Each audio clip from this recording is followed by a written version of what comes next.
graça e a paz do nosso Senhor Jesus Cristo. Vamos dar continuidade à série das 7 cartas, das 7 igrejas do Apocalipse. Hoje vamos falar da igreja e da cidade de Sardes. Sardes ficava localizada a cerca de 17 quilômetros ao sul da cidade de Tiatira. Sardes foi a capital do antigo reino da Lídia, que está localizada na Ásia Menor. Atualmente está localizada na Turquia com o nome de Sarte. Sardes era uma cidade extremamente poderosa, famosa e rica do seu tempo.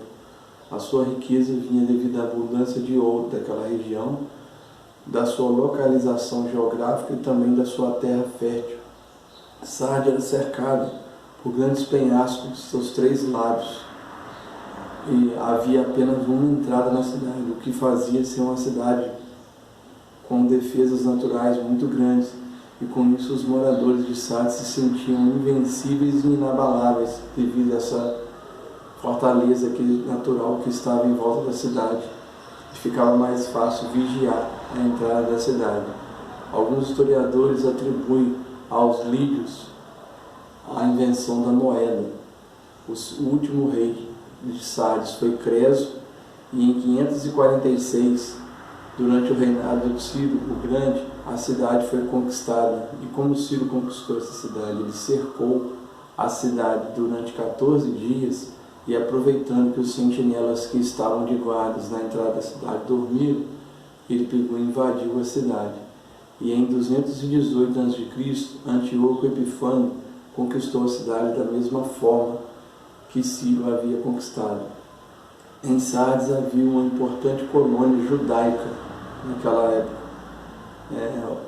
A cidade também foi reinada pelo rei Alexandre Magno, e ele dedicou a cidade à deusa Cibele.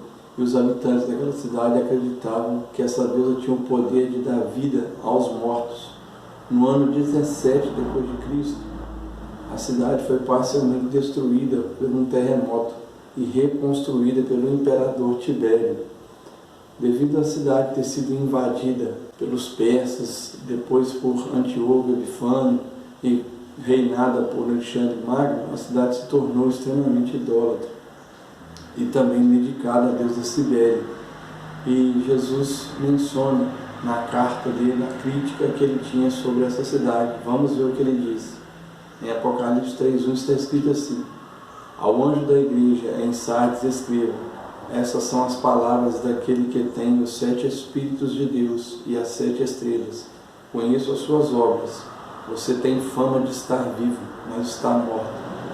Jesus ele faz menção dos 7 Espíritos de Deus, que está citado no texto de Isaías 11, de 1 ao 3, que fala lá dos 7 Espíritos de Deus.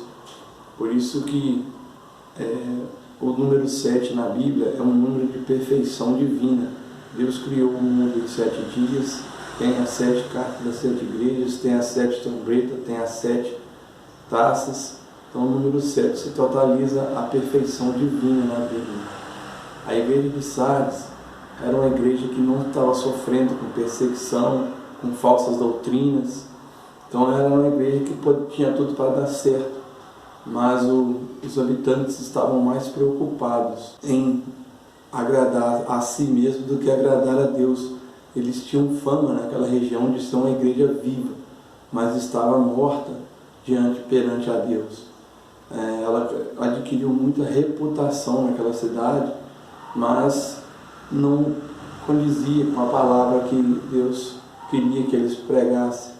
Nós também temos que estar atentos para não termos grande reputação em meio à sociedade e diante de Deus estarmos mortos.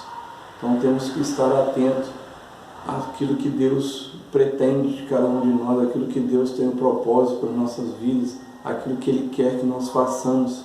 Adolf Paul diz assim: onde reina a morte pelo pecado, não há morte pelo martírio. Porque era uma igreja que estava morta, então o inimigo não precisava martirizar aqueles fiéis que estavam naquela igreja ali, porque a igreja já estava praticamente morta.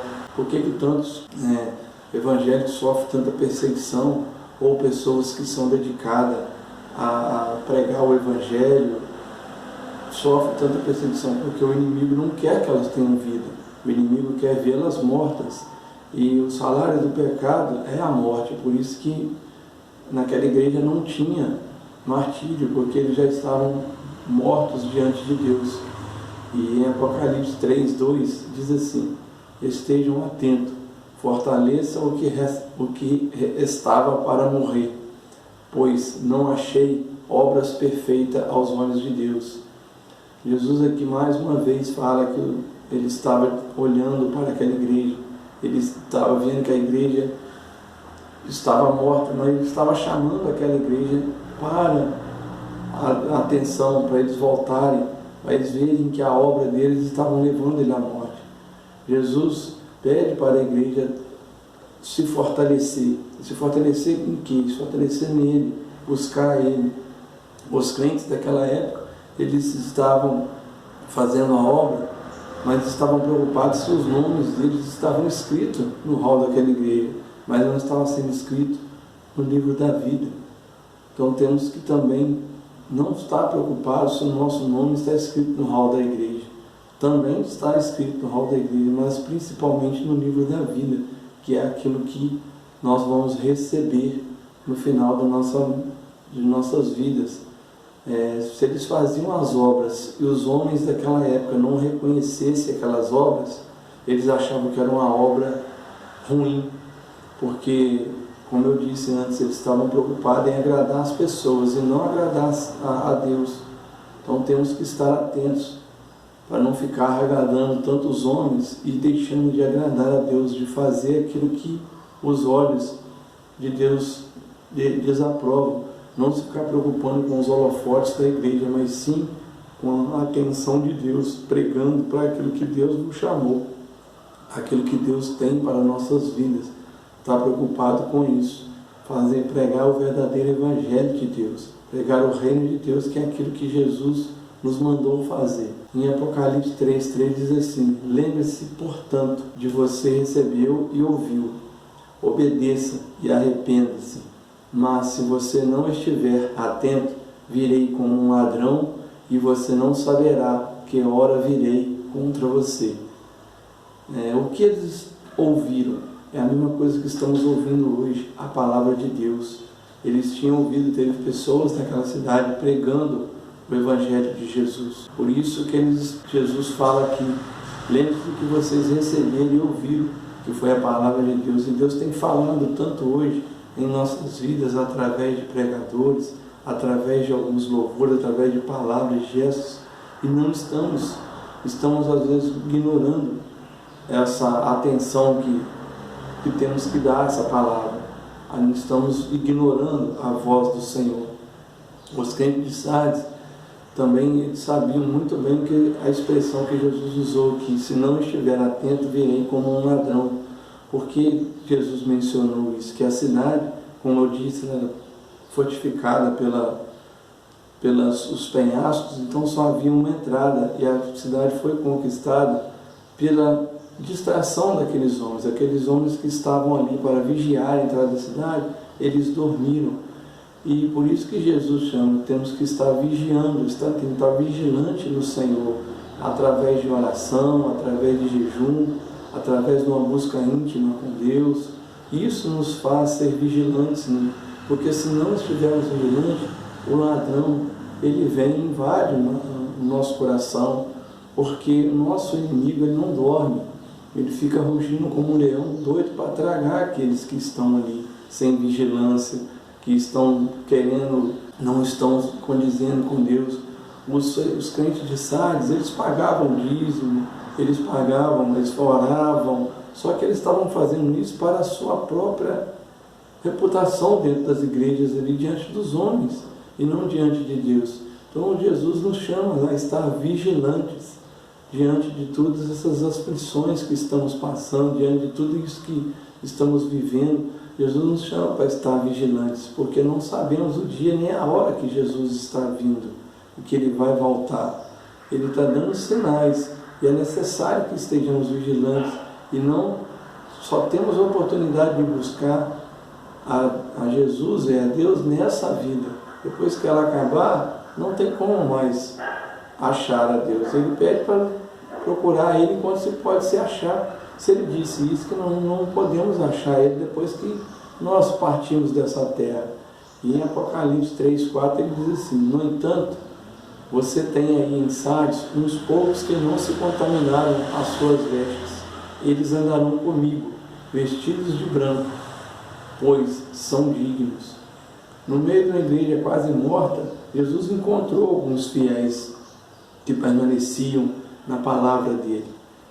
Então, muitas das vezes, aquelas pessoas poderiam estar olhando essas pessoas lá em Sardes como as pessoas que estavam, para eles poderia ser heresia, esses fiéis, o que eles estavam fazendo, porque como eles estavam se achando que o que eles estavam fazendo era correto, e não era, então essas pessoas poderiam estar sofrendo com a sua fidelidade a Cristo. Então nós temos que muitas das vezes não ficar olhando as pessoas, mas sim olhar as nossas condutas, olhar aquilo que estamos fazendo, porque às vezes os nossos olhos podem nos enganar, o nosso coração pode nos enganar, então temos que estar atentos e pedir ao Espírito Santo a sabedoria, o espírito de obediência, que é um dos 7 espíritos de Deus, que é o espírito de obediência, é o espírito de fortalecimento no Senhor.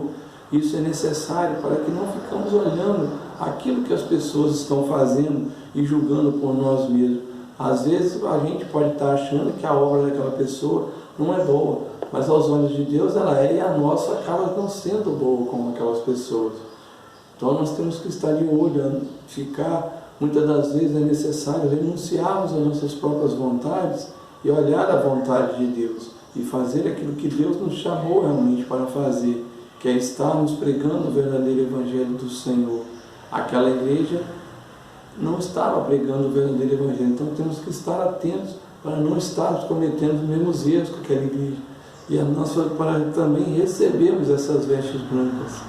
Em Apocalipse 3, 5 e 6 diz assim: ao vencedor será igualmente vestido de branco, jamais apagarei o seu nome do livro da vida, mas o reconhecerei diante de meu Pai e dos seus anjos. Aquele que tem ouvidos, ouça o que o Espírito diz às igrejas. Essas vestes brancas, ela já foi obtida por Cristo, ele foi comprado por Cristo lá naquela cruz. Nós não temos que comprar essa veste, nós só temos que obedecer e ser fiel a Cristo. Essas vestes brancas, elas não são compradas através de obras, e sim através da fé em Jesus Cristo, através daquilo que Jesus nos chamou para fazer. Então, nós não temos que estar achando que estamos conquistando essas vestes através de nossas obras. As obras, sim, elas ajudam, mas elas não é o bastante, elas não salvam. O que salva é Jesus Cristo.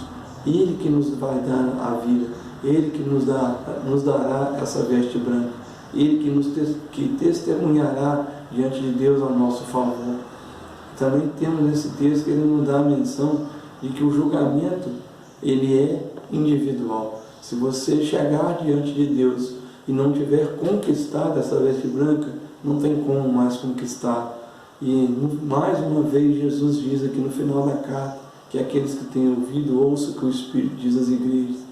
Jesus tem falado tanto hoje no nosso tempo, através de grandes coisas, através de grandes pregadores, através de grandes louvores. Pessoas não estão dando um ouvido à voz do Senhor, não estão ouvindo. Quando você já ouviu falar que no Brasil teve um furacão como teve agora esses dias lá no sul, olha uma epidemia desse vírus que parou o mundo, isso tudo é sinal daquilo que Jesus está falando, é sinal daquilo que Jesus está querendo de nós, e não estamos buscando a verdadeira vida em Jesus, não estamos dando atenção verdadeira que isso merece. Muitas pessoas estão ignorando essa voz, e isso vai nos afetar quando Jesus voltar. Isso vai nos mostrar se vamos ser merecedores de estar nessa veste branca ou não estaremos nela. Fique na paz dessa palavra. Se você gostou, deixe o seu like, se inscreva no canal, compartilhe. Vamos fazer essa palavra chegar a outras pessoas. Vamos tocar a vida de outras pessoas através da palavra do Senhor, através da pregação, para que eles possam ouvir a voz de Deus. Fique na paz. Amém.